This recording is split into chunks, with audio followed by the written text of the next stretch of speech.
Thank you, Ini. Let's jump right in. The U.S. has welcomed a new agreement with Iran that defers key military objectives while paving the way for phased economic relief. The deal sets a 60-day framework for further negotiations aimed at easing tensions and advancing talks on nuclear and security issues. Both sides are expected to continue discussions on Iran's nuclear program, regional security, and sanctions enforcement. Washington says the agreement creates a pathway out of conflict while allowing limited economic relief for Iran under compliance conditions. Now, still in the U.S. President Donald Trump is defending a new peace deal with Iran despite criticism that it's abandoned several of his earlier red lines. The agreement includes a 60-day framework for broader talks and phased sanctions relief for Iran as part of efforts to end the conflict. But critics are saying they're arguing the deal marks a shift from Trump's earlier hardline stance on Iran's nuclear program and military pressure. But Trump says the agreement is aimed at stabilizing energy markets and creating a pathway to lasting peace. Meanwhile, U.S. stocks fell after the Federal Reserve kept interest rates unchanged at 3.5 to 3.75%, while signaling a cautious outlook on inflation at its first meeting under new chair Kevin Walsh. The S&P 500 tumbled 1.2% with losses deepening during and after Walsh's inaugural press conference, and that marks the worst performance for the index on the first Fed day under a new chair since 1994. That's according to Bespoke Investment Group.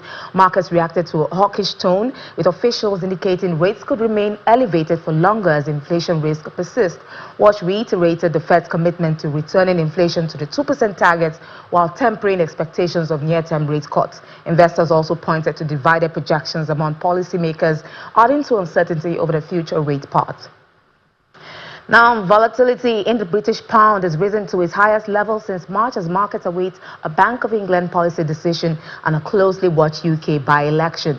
Traders are positioning for possible shifts in interest rate expectations amid uncertainty over inflation trends and the timing of future rate cuts or hikes. The round has also come under pressure in recent sessions as the investors reassess the UK growth outlook. Now, analysts say both political risk from the by-election and the monetary policy uncertainty are driving increased currency swings ahead of the BOE announcement.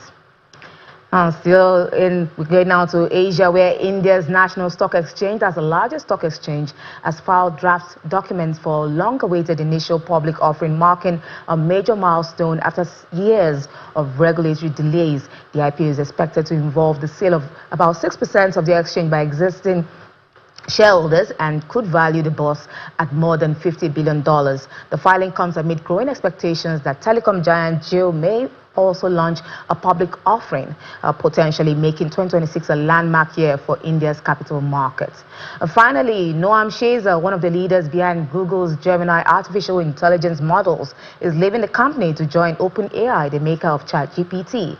Shazer is regarded as one of the industry's leading AI researchers and played a key role in Google's generative AI efforts. His departure comes less than 2 years after he returned to Google, highlighting the fierce competition for top AI talent among leading technology firms. The move marks another significant shift in the race to develop advanced artificial intelligence systems, with companies including Google, OpenAI, Meta, and Anthropic competing for expertise. And that's your global news brief. I am Will Ibang.